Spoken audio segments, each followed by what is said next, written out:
Oh baby, I could not be more excited about today's video. So as you can tell from the title, from the thumbnail, we're doing Madden ratings for all of the Call of Duty League pros. We're going to talk about the top 20 today, identify all the skill sets that it takes to be a pro and those types of things. So that's what we're doing. That's what I've done the past day or two, is literally build out a full-on Madden rating system for all of the pro players in the Call of Duty League, and we're gonna go through it today. So without further ado, I'm very excited. Let's get right into it. Let's go. So you're probably just gonna be seeing a mixture of a bunch of random gameplays that I have kind of stored up for the past few weeks. So sorry about the weird conglomeration of gameplays, but what we gotta go through first is establish how I built this, or what the formula is, or how this works, or what stats are involved with the overall ratings that these pros have. So this is the spreadsheet. You're not gonna be able to see it, but here's the categories we got rocking for today. Overall, there's just 3 broad categories that we're taking into account, but there's of course so many more inside those categories. So first of all, gun skill, second of all, positioning, and third of all, the intangibles of the players themselves. This all comes into account when taking in how good of a player you are and what you bring to the team and how valuable you are to a team. All of that is accounted for in this doc. So with that said, I went through every single player in the CDLs category by category and ordered them all, and it was a wild time, and I think we finally have a very fun list and how it's weighted. So we did weight this a little bit, that gun skill and positioning is worth 5% more than intangibles, because at the end of the day, even if you're not the greatest of teammates, you can still definitely win because your gun skill and your positioning is in the right place, and how you play, your play styles work together, even if necessarily your in-game comms or your temperament or your whatever it is, your leadership ability isn't perfectly there. It was a little bit tough to gauge, so I decided to give it just a small little nerf, like a 5 to 10% nerf basically overall. That gave us a list of the best player in the CDL all the way down to the worst player in the CDL. But today we're gonna focus on the top 20. So after this outrageously long intro, let's finally get into our top 20 players based off ratings. Let's go. Alrighty, coming in at number 20 with a 92.1 overall rating, we've got Kenny for LA Thieves, an absolute unit. You absolutely love to see it. He's definitely a top 20 player, and even though he just barely slid in here, there were some really tough ones here right on the fringe. We might mention some of the honorable mentions at the end because there are some really good guys that are really close. And again, if you notice right off the rip, a 92 overall rating for the 20th player. So there's 20 players stacked up here in the last, 6, 7, 8% to go here up to 100. There's a lot of really good players here. So let's move on to number 19. At number 19, we've got one of the leaders, one of the champions of Call of Duty last year. Clayster for the New York Subliners has a 92.11 overall rating, a great leader, great on the comms, and overall an organizer for a team that you desperately need to improve. Clayster's a beast. And at number 18, a fellow champion for the Dallas Empire last year, the current main AR for Dallas Empire, coming in at a 92.33 rating, we've got Crimsix. Again, what a leader. His intangibles really stood out here. As you guys can see, 97.6 intangibles rating for Crimsix, which was the highest overall rating out of all players. Things you absolutely love to see. Crimsix is a monster. At number 17, we got the flex for OpTic Chicago, and that's Dashy. Again, he's been a top 5 player in Black Ops 4, and there's a world where he absolutely goes off this year. But for right now, I decided to rate him a little bit lower on the scales. Again, the intangibles for Dashy do drop him down quite a bit in my rankings. His gun skill, he's nasty. His movement and positioning is pretty good as well. The intangibles is just where you got the biggest questions for Dashy and how it potentially plays out. And that's why he's a little bit lower on this list, and I think a lot of people would assume he would be. So that's why he comes at number 17. All right, number 16, another really good player here. We got Skies at number 16. This was really close between the next few players on this list. He has a 92.56 overall rating. He's just a really good player and could easily move up this list with a little bit more consistency moving into this year. If he's good in this game as well, as good as he was throughout points in Modern Warfare, he'll fly up this list into the top 10 very soon. So now let's move on to number 15. And here we got number 15 coming in at a 92.73 rating. We've got Slasher, the main AR for LA Thieves, one of the legends in Call of Duty's history, a great leader. He knows what it takes to win. and he's really good at identifying the things that team needs to do to improve and what it takes to be that good. We've always seen Slasher's teams improve as the year moves along, and we saw what they could do at CoD Champs last year. Slasher's a beast. Definitely a top 20 player. Moving on to number 14, we got one of the toughest players to rate in this whole list, and that was Gunless. Seattle Surge coming in at a 92.77 overall rating. He's a unit, man, and we know how good he can be and could be.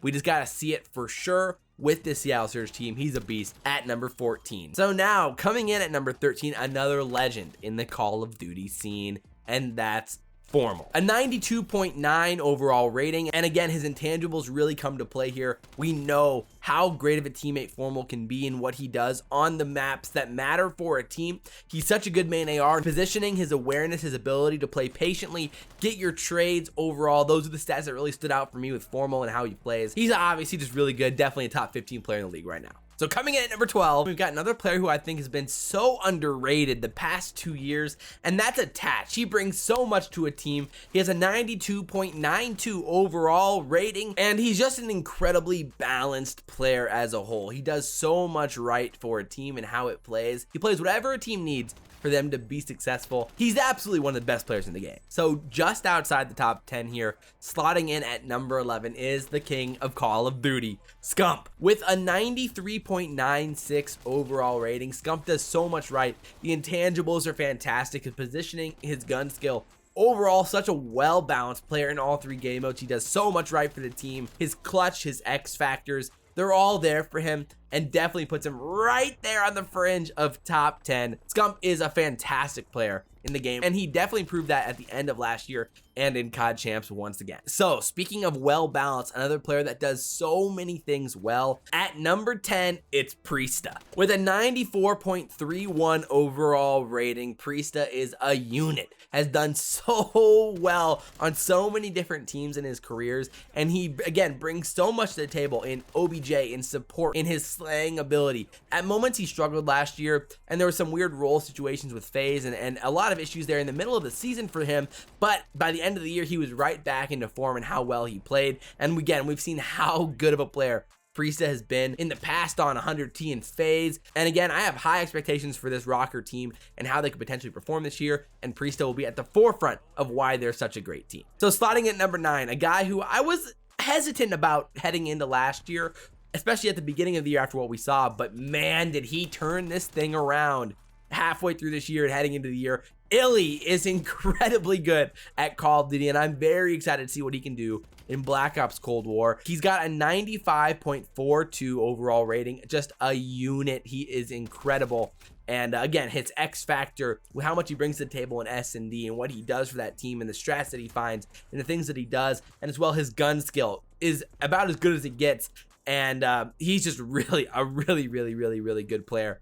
And I could not be more excited to see what Illy does in the future. So at number 8, we've got the main AR for the Seattle Surge, and that's Octane. Coming in at a 95.48 overall rating. What a unit. We know the gun skill is there for Octane. We know how clutch he is. We know what he can bring to the table. He's a great teammate in how he plays and how he approaches the game, and obviously a top 10 player. So now at number 7, another player who's been incredible the past 2 years, and that's Celium. He really broke out for Faze last year with how good he was. Everyone's expecting him to be just as good this year. He's right there with the best of them when it comes to gun skill. He's very clutch. He has so much, he brings so much to the table when it comes to X factors as well. And overall, with how fast he plays and the aggression he brings to the table, even at the flex position, he is very good.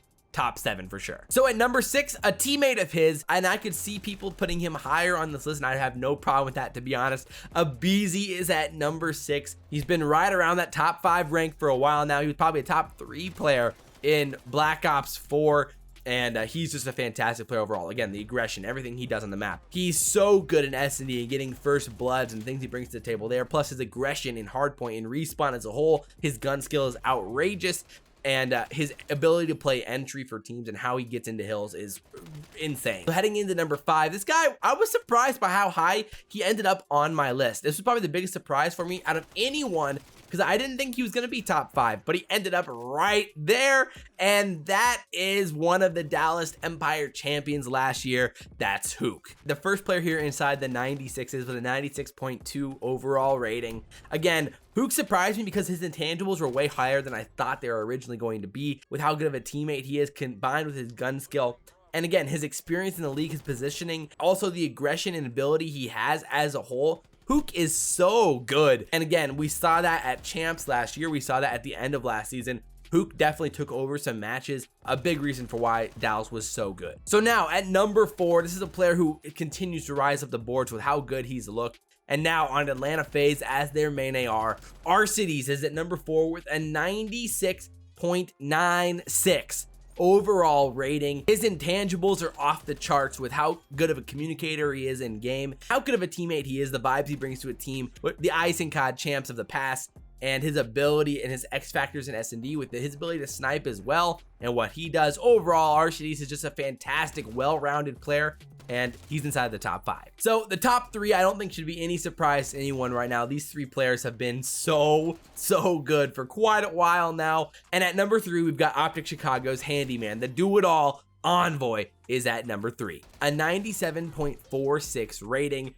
And again, such a well-rounded player all across the board. The intangibles, the positioning, the gun skill, it's all there for Envoy, and how well he plays in all 3 game modes, especially in Search and Destroy, which comes through in his intangibles rating with how clutch he's been, and his X Factor ratings with what he brings to the table in those game modes. He is fantastic overall. Envoy is a top 3 player. So heading on to number 2, man, I mean, it's a toss-up between these 2 guys. Both of these guys' ratings is a 97.96 and 97.63. They're very close, but at number 2, overall, we're throwing in Shotzzy, the Slayer for Dallas Empire, and he's done so much right. Overall, his movement combined with his aim and his ability to win gunfights is off the charts, and then you pair that with his intangibles as a good in-game communicator, and we've seen that inside of the listenings that we've heard from Dallas Empires, and how willing he is to listen and intake information and take feedback. That's a theme with all the young guys on Dallas Empire as a whole.